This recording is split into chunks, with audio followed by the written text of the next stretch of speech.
Hello and नमस्ते, welcome back our YouTube channel. अहिलेको समयमा मुभीमा फाइट सिन र दमदार डायलग भएन भने सिनेमा हेर्न खासै मजा आउँदैन र सिनेमा घरहरू पनि मजाले चल्दैन। त्यस्तो समयमा एउटा यस्तो फिल्म आएको छ जसले न त धाँसु डायलग हान्छ न त हेलिकप्टर उडाउन पुग्छ, तर सबैको मुटुमा बस्न सफल हुन्छ। हो, म कुरा गर्दैछु सितारे जमिन परको फिल्म, जसको नामले नै भन्न खोजेको छ सबै सितारा आकाशमा छैनन्, केही त यही छन् हाम्रो वरिपरि हामीले नदेखेको। मुभी घुम्छ गुल्सन अरोरा वरिपरि एउटा बास्केटबल कोच जसको बाहिरी अनुहार कडा देखिन्छ तर भित्रको डरले उसलाई जकडिएको छ। जिन्दगीमा केही पनि स्थिर छैन उसको लागि, न त वैवाहिक सम्बन्ध न त करियर। अचानक एउटा मोड आउँछ जब अदालतको आदेशले उसलाई मेन्टली च्यालेन्जेड बच्चाहरूलाई कोचिङ दिन लगाइन्छ।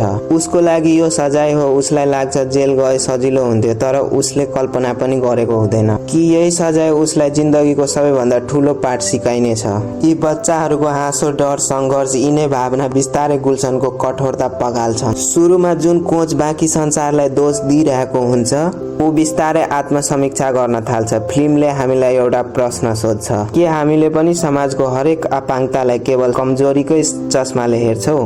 आमिर खानको चलचित्रको विकास त्यो यात्रा हो जुन दर्शकहरूले आफै महसुस गर्छन्। अभिनय जहाँ शब्दभन्दा आँखा बोल्छ, आमिर खानको प्रस्तुति सधैँ तगडा नै हुन्छ। यहाँ जलिया देशमुखको भूमिका सशक्त छ र सहायक पात्रहरू विशेष ध्यान खिच्छन्, तर फिल्मको साँचो हिरो त ती बच्चाहरू हुन् जसको अभिनय यति नौसग्रिक छ कि तपाईँ बिर्सिनुहुन्छ कि तपाईँ फिल्म हेर्दै हुनुहुन्छ।